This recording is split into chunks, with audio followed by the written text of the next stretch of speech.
It's a great reminder to me of the old man, the death of the old man. When I became a Christian, when I became a child of God, the old ways went behind me. I became a child of God. I was crucified with Christ. I no longer live, but he lives in me. So those are things we need to remind ourselves, that we've been crucified with Christ and we're now his child. But there's this process we go through, as Paul calls it, sanctification, as we grow closer to him. And through that, we have a lot of our own baggage that we need to move away from. Addictions. And that's what today is really about. It's not just about sexual addiction or alcohol addiction. It's about addiction in general. How for years, for decades, for multiple decades, we've been doing these things to our brain to cope and to feel better and to make life a little easier as we think, and then in reality it only makes it a little harder. So through that process of being sanctified and growing closer to God, we need some help sometimes. We need a brother to come alongside. We need someone to bear our burdens, to help take us to the next level. And that's what today is about. It's about identifying things and seeing where we can get unstuck and move to the next level. We are so blessed to have a licensed marriage family therapist, Corey Anderson, who's come in. He's an addiction specialist. He's a graduate of Fuller Theological Seminary. He's just an awesome brother who is willing to come and do this for us on a Saturday when he has a day off. And that is a blessing. Well, good to see all you this morning. It's always great to be able to talk to a group of guys like you. You know, I mean, you guys are the brave ones, the courageous ones. And there's so many guys out there that are hurting, you know. And I know it takes a lot to come to a group like this and to sit next to somebody else that maybe you don't know, maybe you do know, and just to share some of this stuff. This is deep stuff going on in your guys' lives, but you're all here because you care about health, care about healing, and that's awesome. So hopefully I can help you guys a little bit more along that process, give you a few more tools, a little more insight into maybe some deeper stuff going on for you. And hopefully this sparks a lot of thought, sparks a lot of, you know, just real interest in, just continued interest really, in underlying issues that might be maybe keeping you stuck. Maybe you're feeling like, okay, I'm making some progress in my recovery, but I'm still hitting some walls. What are those walls? I can't see them, you know, and it gets frustrating. So hopefully I can bring up a few things that will give you some insight. So I've just kind of titled the talk, Getting Unstuck, the Addict and the Brain, Addressing Multiple Compulsions. The idea here, I know it's kind of a little fancy sounding, but the idea is just that I'm going to present some stuff to you guys around neural pathways and brain chemistry and things like that that give us, again, some more insight and foundation to some interaction going on that can exacerbate things. So let me jump into it. First we'll start with this video. Maybe some of you have heard.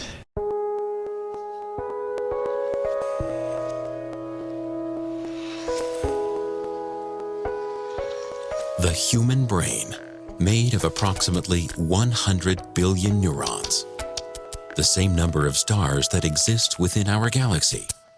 The human brain monitors and regulates all of the body's actions and reactions. With over 5 trillion chemical operations occurring every second, and signals being transferred at speeds of over 260 miles per hour, our brain is rapidly analyzing and responding to all of the sights, sounds, and smells all around us. Now, because we are all born slaves to sin, our mind has been programmed to behave out of selfish desire. The way we think, dream, reason, and act are limited to the ways of this world. Now consider the facts for a moment. For every behavior we experience, our brain creates a neurological pathway. As behaviors are repeated, those pathways become increasingly more stable. Think of it this way. A single behavior maps out a dirt road in your brain, creating a basic pathway for your thoughts to travel. But as you repeat behaviors, your brain builds a highway, allowing for an increased volume and frequency of thoughts to move about, resulting in your day-to-day actions. In order to change our behavior, we must reprogram our brain. It requires the deconstruction of existing highways and is a process that takes time. The Bible directs us to take every thought captive and to commit daily to the renewing of our mind through the power of God's Word. And in time, the result is the formation of an entirely new neurological roadmap, leading you to the life you were meant to live. Again, that's XXX Church. You know, some of you are probably familiar with that site. I know it sounds kind of sketchy, but it's actually a Christian site. Anyways, you know, it just really gives a nice basic overview of going, yeah, okay, so your brain is making this roadmap of how things work.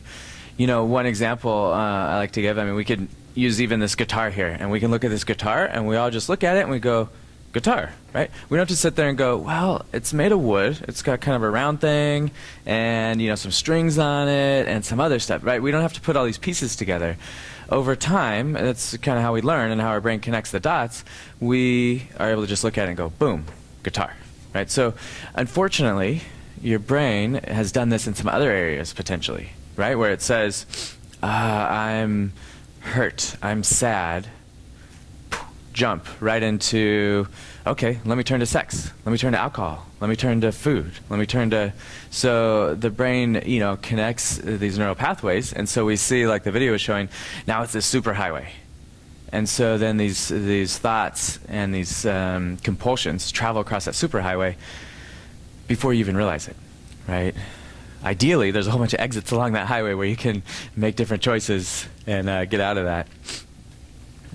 So let me go into some of the different neural pathways. There's 4 main ones in the brain that are activated throughout. This isn't just about addiction. This is how our brains operate, our normal life, day-to-day, all that kind of stuff. So we have the arousal neural pathway, and I'll get into examples of all of these in a minute. We have the numbing neural pathways. We have the fantasy neural pathways, and deprivation. So these are the 4 main kind of thoroughfares of neural pathways. And again, I'm going to go through examples of each so you guys really get a full picture of how there's, you know, plenty of normal life living things in each of these neural pathway categories. And then you can see how the addiction hijacks them. So arousal, right? Porn obviously fits right up there. Workaholism can be. You know, I know it's kind of a cheesy name, but it's really just that idea of spending so much time at work, so much time, you know, checking your emails, texts, phone calls, that it's affecting other parts of your life. And there's a certain kind of high that comes from it. There's a certain level of excitement, of thrill, of closing that next deal, making that next sale, right? Some of that's okay, but it can get out of hand. Exercise, so that's also pro and con, right? That can be a great, healthy thing for sure. But it can also be something that becomes your life and becomes too consuming. But that's something that brings you up, that's arousal.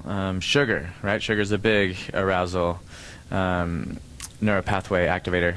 Caffeine, obviously. Nicotine, this was one that surprised me a few years ago when I did some deeper training into some of this stuff from some really great colleagues.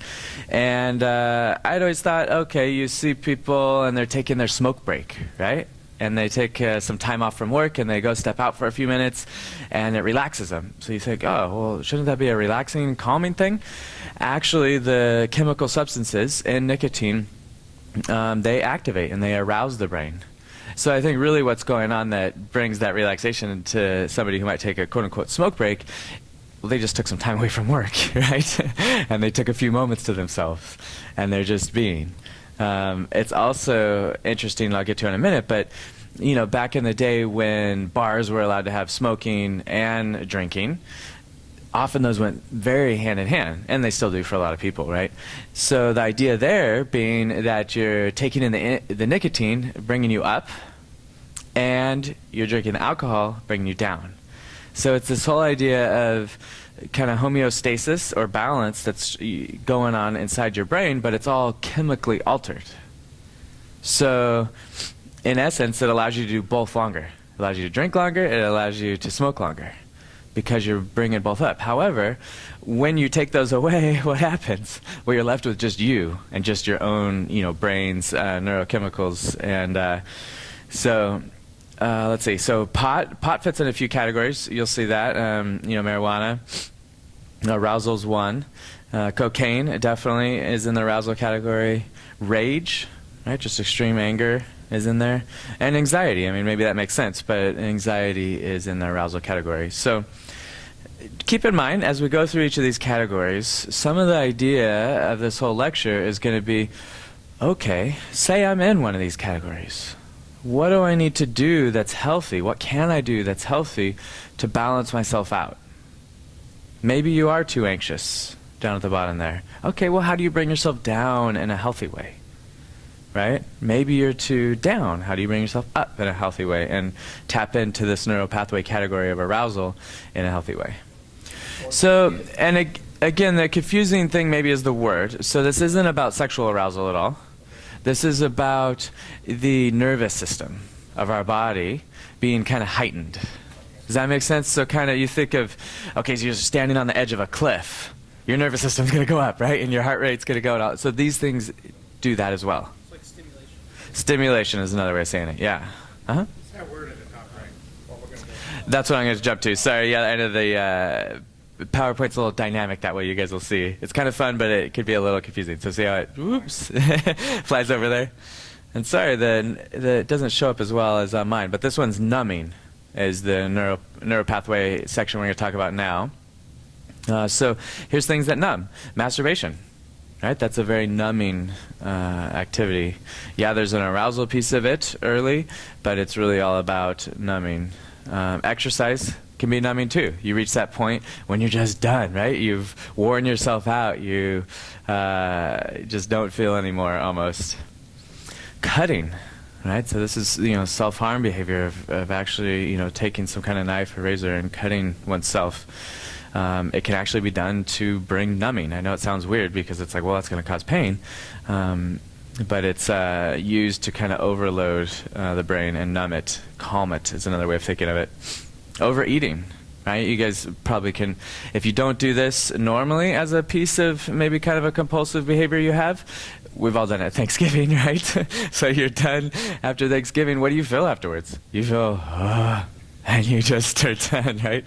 And it's time for a nap. So that's that idea. Overeating can numb too, numb the brain. Alcohol.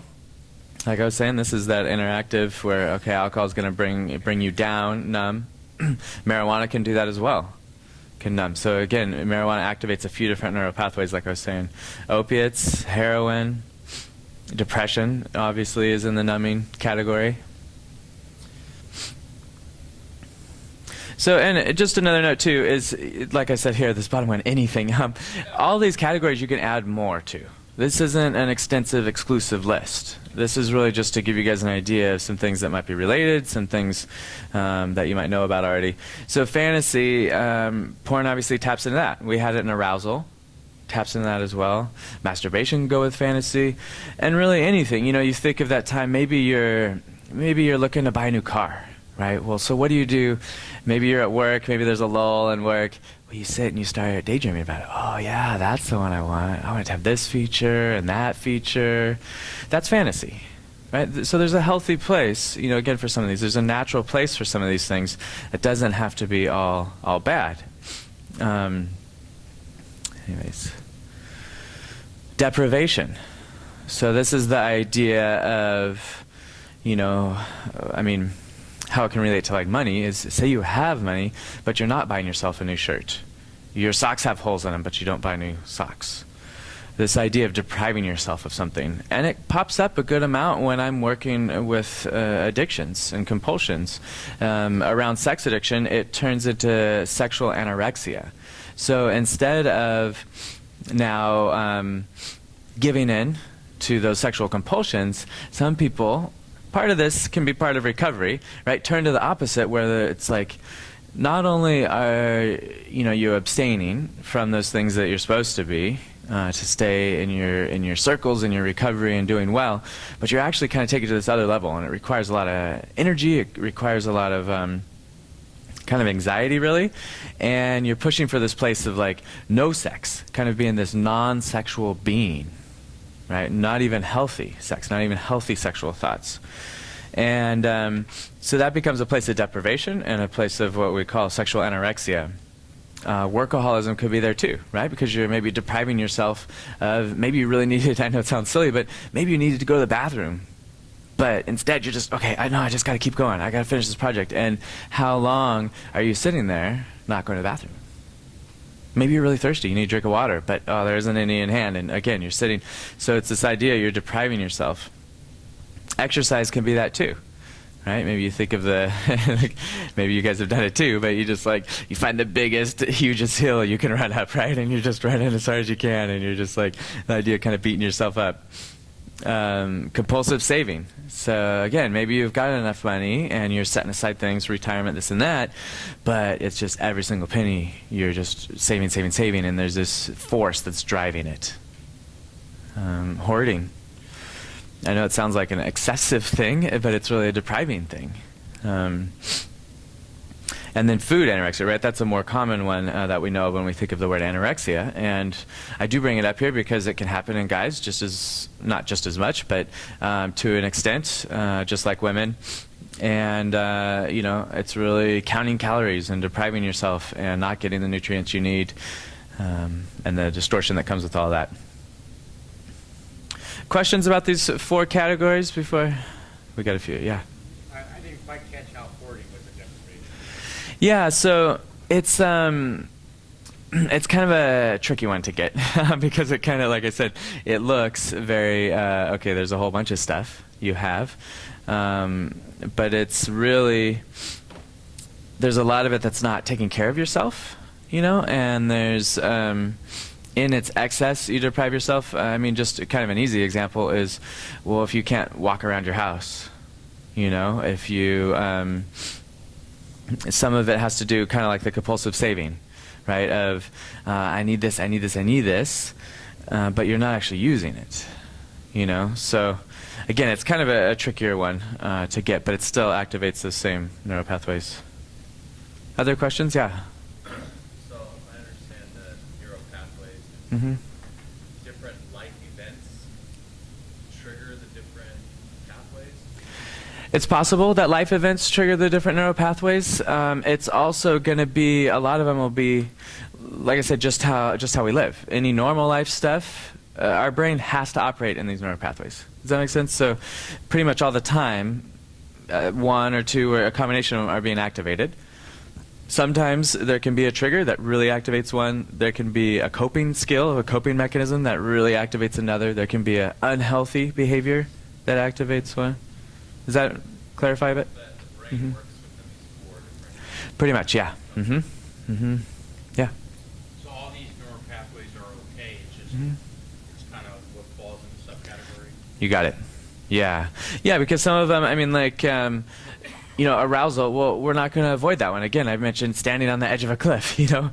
Okay, you're going to have that one happen, and that's okay. It's good that you have arousal then, because then you might be cautious and might not get any closer, you know. Well, and I'll go in some more. So, you know, I kind of go, okay, well, that's nice. How does that help, right? So it's really about the big picture and kind of tying things in together. As I've talked about a couple times already, this bigger picture of your body's seeking balance. Whether you want it to or not, it's seeking balance. We understand this concept with food intake and waste excrement, right?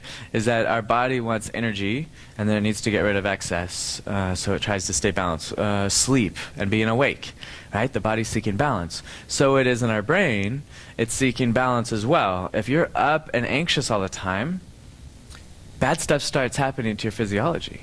You start getting sick more, right? You start having stomach problems, digesting food problems. All these kind of things happen from being too anxious too long. We're not meant to sustain that. So it's important to be able to have this balance. So again, the bigger picture is that we are all pulled in these different ways.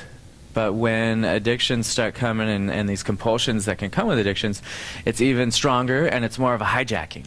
You know, it's this. It's a very negative of that. So, let me go in and describe now what maybe just a cycle might look like in somebody's day, right? Where you could see this interplay of seeking balance, up, down, which way are you going, left, right, for neural pathways. So maybe it starts in the morning with a nice sugary chocolate muffin. So you've got sugar, right? You're going up a little bit, you're trying to get yourself awake. I know we probably have some of that in the back, and that's okay. Then maybe you go to caffeine, right? And I know we've got that going on too. I have mine in the back. So this isn't to say that these things are necessarily evil or bad or whatever, but I'm just trying to show kind of how neural pathways might operate for someone within just a given day. Okay, so now you go to caffeine. So you're really up, right? You've got the sugar in your veins, you've got the caffeine in your veins, and you're really feeling it. Both of those, though, are going to lead to a crash at some point, right? Those aren't sustainable. That's external stuff that you've put into your body. Maybe there's work stress. Now you're at work, and you're just feeling overwhelmed, you're stressed. So far you see all of these are falling under the arousal category, right? And you've had this just up, arousal, intense day. Then maybe you get that idea like I was talking about. Oh, it's time for a smoke break. That's going to help calm me down. I'm going to feel better. As I mentioned, though, right, that's not going to help. That's just going to take you up more, and you're going to think, oh, yeah, good, I got a little break, but it's still adding to the stress. It's still adding to the arousal neural pathways. You haven't done anything to healthily, counteract that, let alone unhealthily. So maybe you decide, oh man, okay, it's starting to wear off. Things are starting to wear off. Okay, time for that second, third, fourth cup of coffee of the day, whatever it might be. It's not super detailed. I don't have lunch in here and dinner and stuff like that, but just keeping an eye on things. Maybe later after you get off work, maybe you watch some TV, right? And you're trying to, again, what are you trying to do usually watching TV? Bring yourself down, calm yourself. And it can have a numbing element. It can also have an arousal element. It kind of depends on how it goes. Maybe you're watching the latest action movie that's got tons of explosions and special effects, and you've got the full surround sound system going or whatever, right? And so your brain, your eyes, your ears are just being bombarded with that. So, again, if that's the scenario, you're still up. How are you going to expect yourself to get to bed? All day long, all you've been doing is feeding yourself these things that are telling your body to be more and more up and aroused.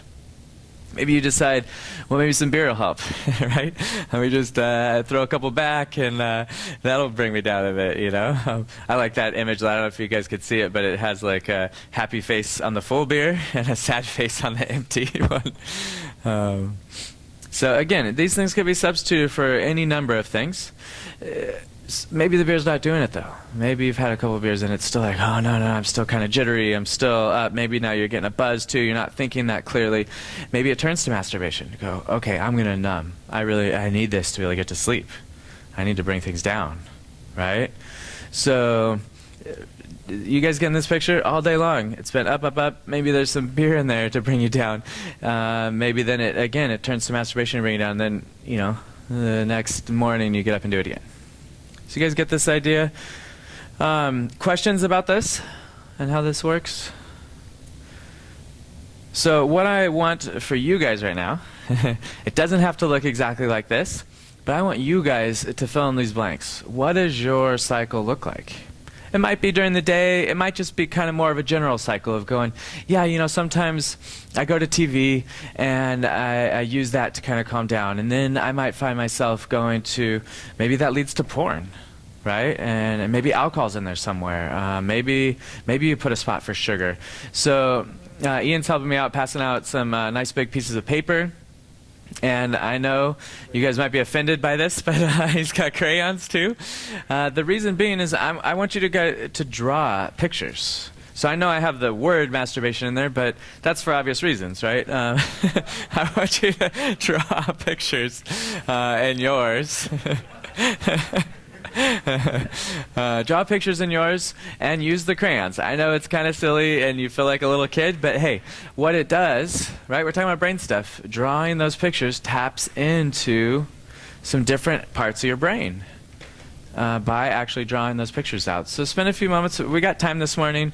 Spend a few moments, really think it through, draw, and just start, draw something, draw an arrow, think what it might lead to. And if you have questions, I am definitely here for questions to help you guys clarify it. Clarification. Yeah. Are we drawing It's up to you. Whatever you feel, draw. If it's your daily cycle and you know it pretty well, and you're like, okay, yeah, my day kind of starts like this, and you could see some of these connections and patterns, draw that. If it's more of a bigger, broader cycle of maybe this is what it looks like when I get into my kind of compulsive behaviors and addictions, and maybe it's like, oh, you know, it's interesting. It usually starts with TV, and then there's alcohol somewhere in there, and then there's pornography, and then there's, you know, if you want to do something like that, that's okay too. That maybe frightens you. So just, again, share a little bit with the guys at your table about it. Be as open and vulnerable as you want, or as reserved as you want. Anyone want to share anything specific that was really like, you know, impactful from that, or something new that came out of that? Mm-hmm. Well, and a lot of times, maybe you guys find too, is that when you're up, and you get tired on top of it, somehow something doesn't click, and you just add more up. Right? It's like, whoa, where'd that come from? That's not very smart. It's not very logical. It's not very helpful, right? You know, there's a great book on that. It's called Sabbath, and it's by the guy's last name is Mueller, M-U with a umla, L-L-E-R. Forget his first name, but Mueller. What's that? George. That's it. Yeah, yeah. Wrote this book called Sabbath, and it's really neat. It speaks a lot to that and kind of talks a lot to this idea of, well, hey, we need to wind down. We need to have those, you know, Sabbaths in the evening, Sabbaths once a week, you know, that kind of stuff. Another great one, and I like a lot of the stuff he's done, is Dr. Archibald Hart, H-A-R-T. He's a professor up at Fuller, and he's a neuropsychologist. And he has one called Sleep, It Does a Family Good. Just a fun, shorter read, but he talks a lot about the importance of sleep and the research on it, and he talks about similar stuff about going, okay, what are you doing in the evening before you go to bed? And he recommends, you know, like, so any computer screen, iPad screen, these kind of things, they emit wavelengths, light wavelengths that our eyes receive and our brain translates as arousing. Just the wavelengths.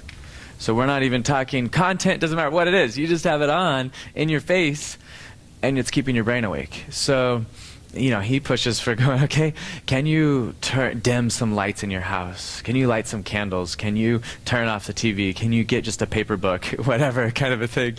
Read a little bit, talk with your spouse, you know, tuck your kids in, whatever it might be, to kind of help your brain know, oh, it's time to wind down. Right? I mean, because that's one of our things. You know, we live in, I mean, it's been a long time now. We have artificial lighting and all that kind of stuff. All of that, you know, could throw off our normal, natural sleep cycles and everything. But yeah, good point. Mm-hmm. Anybody else see anything from doing this, kind of looking at this bigger picture of this cycle and interactions? Yeah.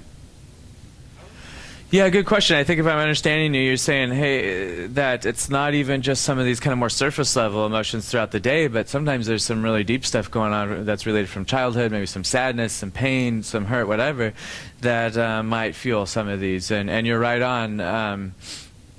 You know, a lot of that ties into addictive behaviors, because, you know, at a very early age, you learn, oh, wait, I can't, you know, I've got this unmet need, and I can't get it met through the normal channels, whether it's parents or something normal, natural, comforting in your normal life. So you turn to something else, and especially early, right, middle school, teenage years, everybody's teaching you, hey, guess what? There's alcohol, there's drugs, there's marijuana, there's this, there's that, that you could try.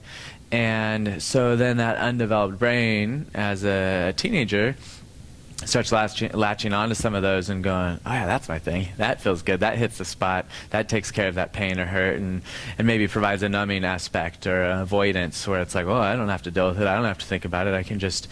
And so the idea is that there's wiring formed there from those early days to now. And so anytime you have, maybe it's something like just this idea of, I'm unlovable, or maybe I'm... not valuable, right? So maybe your boss goes like, why'd you do that? What were you thinking? Right? And okay, hey, if you were able to just hear that and receive that and put it into context and add something to it, you can really just work with it, maybe receive it and change whatever needed to happen. However, if you've got this older message, maybe a core belief of, wow, you're worthless, it's going to tap right into that.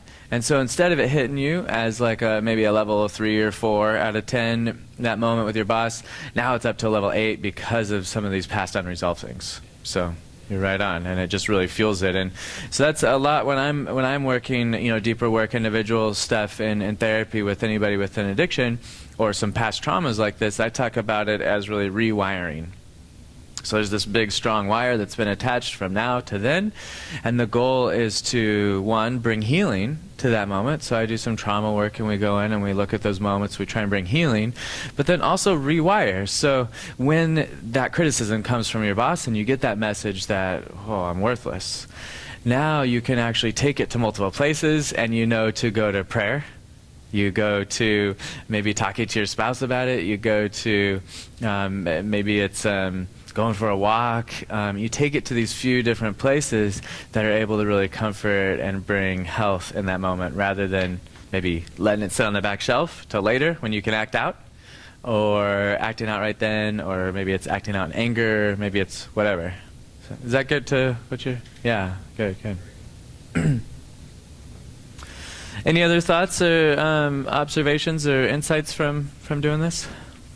Was it helpful overall to kind of get this picture and look a little more at this cycle in your lives? Yeah, good.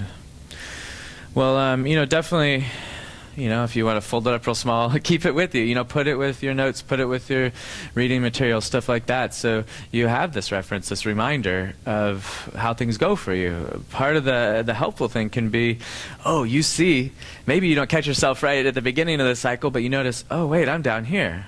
I'm doing this. I'm numbing out with TV. Where does that... Whoa, okay. That's part of my cycle. Now I see. Do I want to go to the next parts of my cycle, or do I want to catch myself now? Becomes a helpful tool then. And maybe over the years you could see it grow and change. So let me... let's see. So here's an interesting chart here that gives an overview of different... addictions and how they basically interact, and how this one specifically is, so sex addicts, and then all these things listed are things that sex addicts will have on top of their sexual addiction. For instance, 4 to 11% of sex addicts are also addicted to exercise. 22 to 38 are addicted to eating. 28% are addicted to work. 13 to 26% are addicted to buying, compulsive shopping, spending. 8% are addicted to gambling, and 39 to 42% are also addicted to substances, some level, whether it's alcohol or some other drug. So there's a lot of overlap that can happen too. A lot of this goes back to, just as you were bringing up, okay, what are some of these core issues going on, and how are you trying to cope or heal or whatever from these issues? And so it might not always be the same thing. You might be going to some of these other places as well. And sometimes these things influence whatever, maybe the sex addiction, and it might influence that, and so now it's, alcohol is tied with that really heavily or something. Yeah? So what you're saying also is that a sex addict will have another addiction along with it. It's very possible, yeah.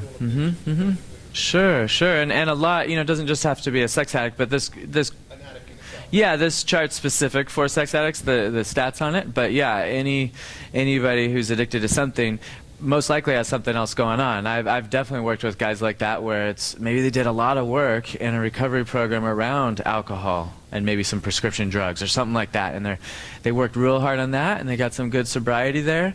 However, it kept popping back up after a few years, or they realized that they were really just kind of like a dry drunk. They were just not at peace. They were very agitated all the time, still didn't have a great relationship with maybe their spouse, with their family. And it wasn't until they dug deeper and realized, oh, well, yeah, there's also maybe a sex addiction there, that needs to be dealt with and dug into. And some of the core things then can help with all of it. Yeah, over here, and then you got a question? Well, there's a lot of overlap. So Sure. Is there statistics as to what percentages of sex addicts have Uh-huh. multiple addictions? And the way that I think it's maybe more helpful for you guys is going, hey, whether or not it's a full-blown clinically diagnosed addiction, there's still most likely going to be some compulsions, right? Some areas where are a little out of control, where it's like, whoa, man, why did I watch 4 hours of TV? Like, what was that about? I don't even care about that show, there can still be these areas where oh, wow, I'm really still pushing it in these other areas. Or, whoa, I just had a lot of food there, a lot of sugar, whatever it might be. Right, so I think that's a little more helpful. This is, to give you that picture that, multiple things are going on. Yeah, what was your question? So having a sex addiction Mm-hmm. and then have, let's say, workout, being together, and overcoming the sex addiction. Uh-huh. But the workout is still there. It can be, yeah. Can that be later on, like a relapse for that? I mean, a relapse possibility because you're still working out? Yeah, exactly. I think what you're saying is, okay, say you have, one addiction, you're saying like workaholism, was that the one you're referring to? Or? Oh, like exercise, say it's exercise addiction, yeah. And you have that going on and you're just, what it comes down to, kind of another way of saying it, is that when we rely too much on one thing to care for everything, we're going to have problems, right? So if all your problems are solved by working out, every time something emotionally goes off or wrong or whatever, an example for that is, you get an injury. You can't work out physically. Now what? Boom, depression, right? Boom, you're in bed going like my life's over, So it's this concept of when we put all our eggs in one basket, we're having a hard time. Exercise could be a great healthy component, for sure. But yeah, if it's your all, then you're really relying on that, and maybe you've done great in your sexual addiction, you're sober in that, but you are only using this tool, maybe you're not connecting with God, maybe you're not connecting with people deeply, maybe you're not going to a group like this, then yeah, it's real easy for that to be a relapse still. Mm-hmm. Yeah. I think for me, when I'm looking at this diagram, I see in the center is the pain that I have. These are the ways that I try to Yeah, that. sure. Be it substance abuse or pornography or exercise, all those different variations are the ways that I'm covering the pain to the Sure. Yeah, definitely. Yeah. And to give you, I think there's a lot of questions around the exercise one because it is so healthy. I'll give you a quick little picture of that. That's someone who, they're finding that they need to run more and more every single day, and they're having a hard time if they miss a day from running 5 miles, 8 miles, and they're going like, oh man, I feel really down today. They're tracking maybe all their calories, and they're tracking everything, combined with that. They're needing to go to the gym and work out a different muscle group every single day, right? They're not taking good, healthy days off, and they're feeling at peace during those days off, So that's the idea. It has to be pretty big to get to somewhere it's off. Yeah. So, right, how do you know? This is kind of what we're talking about with, okay, how do I know if exercise is out of balance? How do I know if caffeine is or whatever? You guys have done a great job already bringing up a lot of these, so I'll just kind of breeze through them. You guys have brought them up well in your cycles and understanding what's going on there. But a lot of times it comes where you feel like you don't have the energy or motivation to pursue hobbies or interests that you might have, to stay in your outer circle, right? If you guys are familiar with the 3 circles, and just the outer circle being that very healthy life stuff, and you're having a hard time staying in that and doing those things, you keep being drawn back to the middle, most likely some other thing is going on, some other compulsion, something else in your cycle is keeping you from being fully healthy. Maybe someone close to you complains about one of those behaviors. I mean, okay, wives, right? maybe you got a spouse that's going, why do you just watch TV the whole weekend? Why are you, this or that, or, hey, I'm really concerned about such and such. I know it can be nagging and it can be negative, but I would challenge y'all to sit and do a little reflection. What are some of the things your wife brings up? Maybe she's got some insight that could be helpful and useful to you. I know it's a novel concept, and I know it's a tough one, but you don't have to admit it to her that it was helpful, but sit, maybe do a little journaling, a little writing, maybe talk with a close guy friend who you're accountable to or whatever, and say, hey, what kind of things does my wife bring up? And say, hey, is that off? Or give you a hard time about. You might get some good insight there. Maybe there's health-related effects, right? Like with eating, right? If it's an overeating deal, there's going to be health consequences. Exercise can have that too. Back to the exercise one, right? Maybe you're getting injured all the time because you're really pushing your body too far. Maybe it's stress and anxiety, and you're having a lot of indigestion problems, and you're noticing that you're not able to digest very well, and problems along those lines, or stomach aches or headaches, or again, our bodies aren't separate from our mind and our thoughts, right? It's all together, so it's going to show up. And an obvious one is maybe one of these behaviors or multiple are leading directly to acting out. I mentioned before, okay, maybe it's alcohol. Maybe, when you have, 2 or 3 or whatever, now it's like, oh, you're a lot more likely to go to that place of acting out. Maybe alcoholism, maybe you don't have an addiction there, but maybe that lowers your inhibitions enough that now you're acting out. Another big area that can contribute is mood disorders, right? And that's our kind of, clinical way of talking about anxiety and depression, things like that. It'll often exacerbate the addiction, but it also underlies the addiction a lot of times too. We have this phrase, this saying in treating addictions. We often say that anxiety drives the bus of addiction. So in other words, a lot of times there's a stress, an anxious tension. I'm not comfortable in my own skin. I can't just sit here and feel calm and at peace. That pushes you toward one of these behaviors, right? So it's not to say that there's some big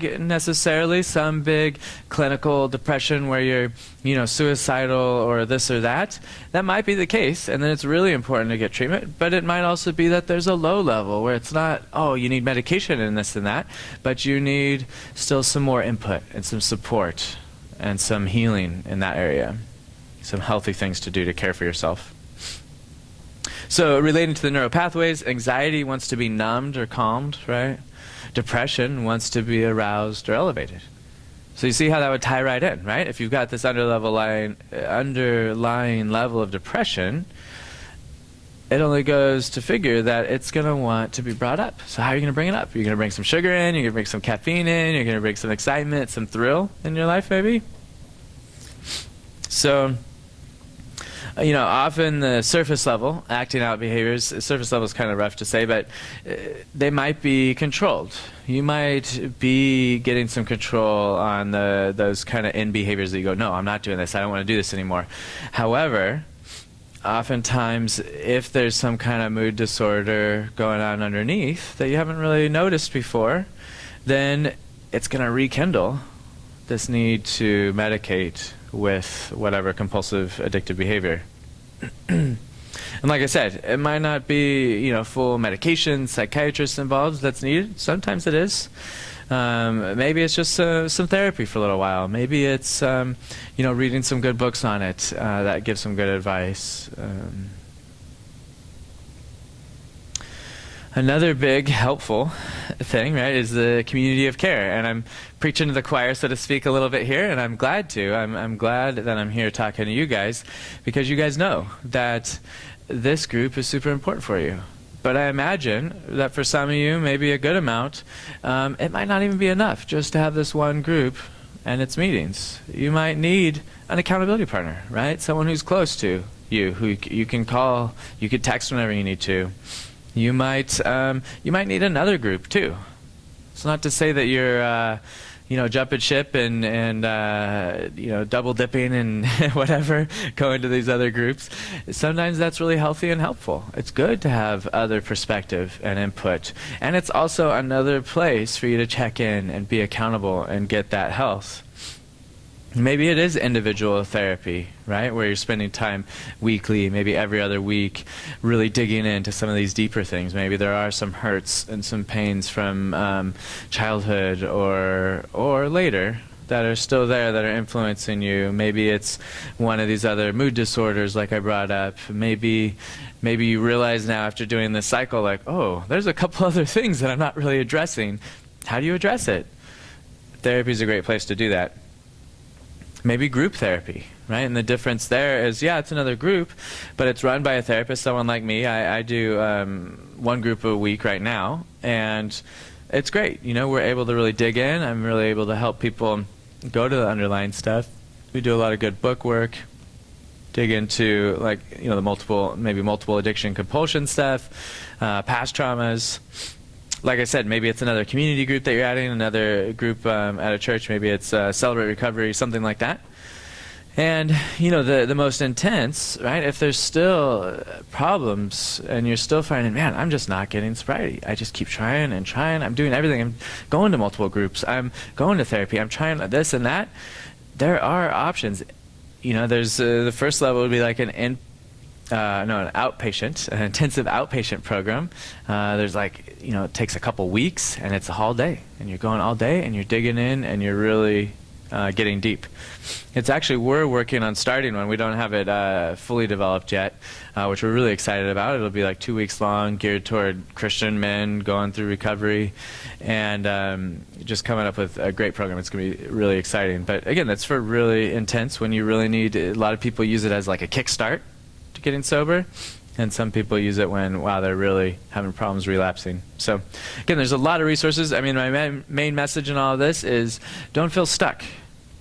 If you notice, wow, I'm just not getting the sobriety I want, I'm not having the peace from the sobriety I want, there's options. Pursue those. Pursue more. What lengths are you willing to go, right? Some other indicators that you might need therapy, right? It seems that, you know, no matter what you do, you're just in this white knuckling place all the time, and it's very much a willpower versus your addiction. It's not sustainable. You guys have probably experienced that. It will get the best of you eventually, or your relationships will get the best of you, and you'll just get that constant feedback that this is not a good relationship. We're having a hard time. You're not healthy. So being able to get to that place more of peace and living in God's peace is what you want. Like we've talked about a few times, there's old wounds or traumas that maybe need more help to heal. Maybe one of these other compulsions or addictions is more prevalent than expected, right? Maybe there's ongoing relationship issues with a spouse or a girlfriend, something like that. So maybe you're doing well in your recovery and making advances, but your spouse is still really wounded and feeling like there's no trust, and how do we rebuild this? That's another great place to go, okay, let's get some more help then. Let's the two of us go. And maybe you want more individualized focus and help figuring out what's holding you back from really getting there. Another benefit, I know a little bit this is a little sales pitchy, but I really do bring this up as hopefully helpful tools and insights for you guys to know you have these resources available. I'm not trying to convince all of you to come see me necessarily. If you want to, feel free to give me a call. I do have cards on the back table, and I'd be happy to answer any questions about, hey, any of the stuff we've talked about today, even if it's something going on in your life during the week and you go, yeah, I'm just not sure what to do about this. I'd be happy to answer any questions. We can talk on the phone, we can email, whatever. Doesn't mean you have to come in and see me. So one of the really in-depth things we do is we do this 300+ question assessment around sexual addiction. You know, it takes a long time. You do it at home, and it goes super in-depth. I get all kinds of charts and stats. I mean, it's like a 20, 30-page report that I get from it. I can see addiction interactions. I can see power levels, how much hold they have on you. And again, the depths of it, some of the underlying characteristics. Also, speaking of like the trauma and hurts and how do you deal with stress, how do you deal with anxiety, I have another inventory I use, which is awesome. It really helps me tie all those pieces together and look at, wow, okay, what neural pathways are coming up and being activated, and how are those directly tying in to your addictive behaviors. So it often, like I said, reveals a person's typical dysfunctional coping methods to stress. So, okay, how do you respond to stress? And it shows me, oh, you compartmentalize it. You stick it in a box, put it up on the wall. Maybe it pushes you toward depression. Maybe it pushes you towards anxiety, that kind of thing. Yeah. The STI. Mm-hmm. Is that done online? Yeah. Submit a credit card So it's controlled through the therapist. It's something that I've received from the specialized training I have as a certified sexual addiction therapist. So you'd have to go through someone like me or someone else at my practice who has that certification, and basically we give you like an access code and stuff, and direct you to a website and all that. So, yeah. The SDI, sometimes we'll do like a whole package deal where it's this, maybe we have a money and work inventory too to assess for spending or work addiction stuff. But that one alone is, let's see, $130 for it. Because it includes the time that it takes for me as a therapist to go over it and really study it and know, okay, where are we at? Plus the cost of the inventory. So, yeah. And I could answer more questions about these afterwards if you guys have them too, more in depth. So, again, right, it's the big picture. How do all these pieces connect? And, you know, as you brought up earlier, the important point being, where's your healthy balance? Where do you find the healthy things? I would point you guys toward your outer circle stuff, right? Those of you that have done that kind of work, look at those things that are your outer circle. That's about your balance, right? It's your time with God, your time, if you have kids, with your kids, your time with maybe your spouse if you're married, your time exercising, your time with good quality friends, your time in groups like this. There's plenty of places that you find that, and it's important to know, okay, what are those things that are healthy that calm me down, that bring me down? What are those things that if I'm down, bring me up? Maybe it is exercise. Maybe it's talking to a friend. So that's a lot. I don't have necessarily specific, like, oh, do this, do that. A lot of it's dependent on you and what you like in your life. It's kind of like, back to exercise, finding a workout program. Well, not everybody likes running on a treadmill, right? You have to find something that's good for you. Maybe it's hiking. Maybe you go and you hike and you love that, right?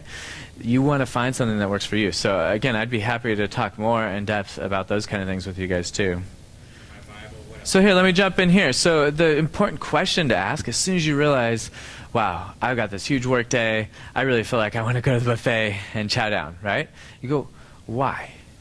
Why am I feeling that? What is it really that I'm feeling, right? So maybe we'd take from that example, like, I'm really feeling stressed and I want to numb, right? Is that kind of what you're getting at? So, wow, I'm really feeling stressed. Well, what can I do to reduce my stress?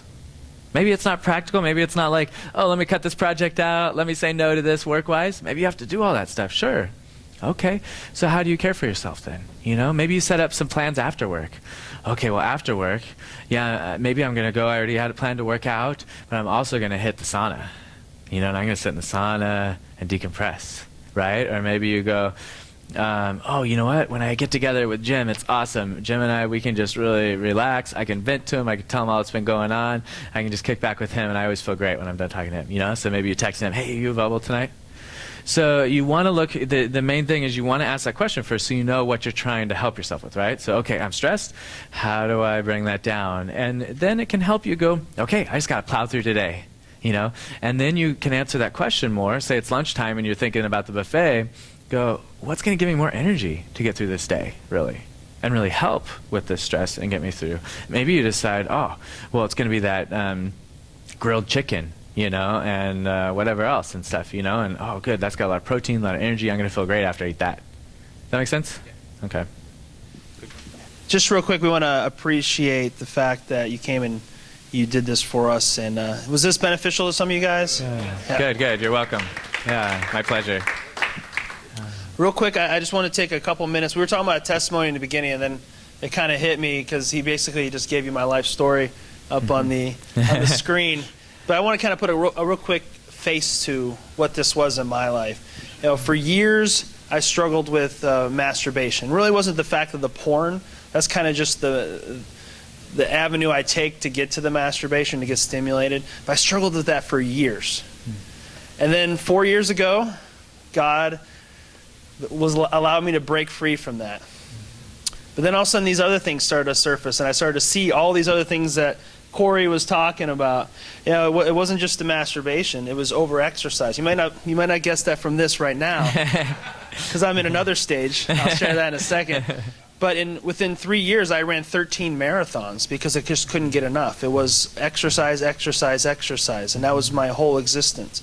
And when I kind of broke free from that, like, this isn't really healthy because I destroyed my knees and my back.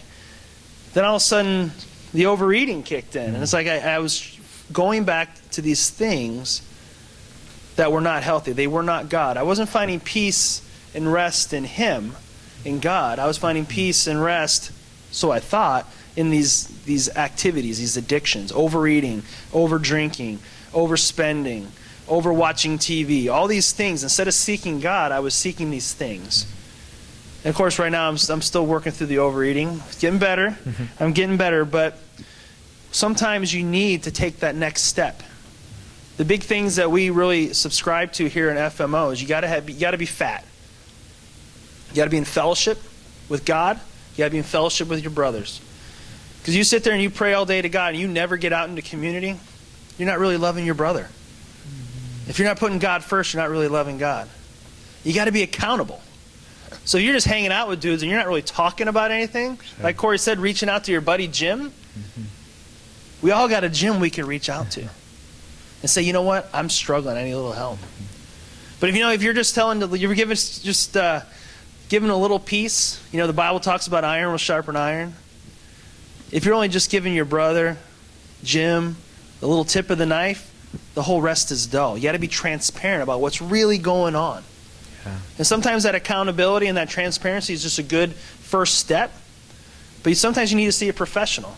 One of the things I had to do after being an FMO and I went through anger addiction stuff, I went through eating stuff, I went through porn addiction stuff, but I still needed to see a professional because from a young age, from 3, 4, 5 weeks old, all the way through 18, I was traumatized. So I had to see a professional to work through that. And that's nothing wrong with that. Everybody's got problems. Did anybody have the perfect life? If you did, please come tell us about it. Because no one did. Our parents aren't perfect. Our grandparents aren't perfect. Our society isn't perfect. It's a fallen world. It's been that way since the 2nd chapter of Genesis, 3rd chapter of Genesis. It's been fallen. So we're going to have issues. If you need to seek somebody, don't hesitate to reach out to somebody. Get that professional help. It's not a lifelong thing. It might be. It might not be. For me, it was only 6 months to a year. And it was able to get me to that next level. Sure. So please, think about these things. So I want to put 2 questions for you, and then we're going to close in prayer and pray for Corey. What's your cycle?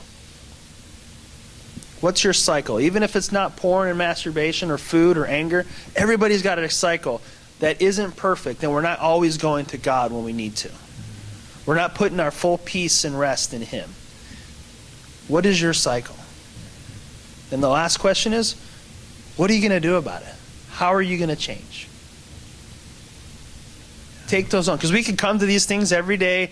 You can sit in Corey's office for $150 a day every day of the week and do absolutely nothing if you don't take the next step.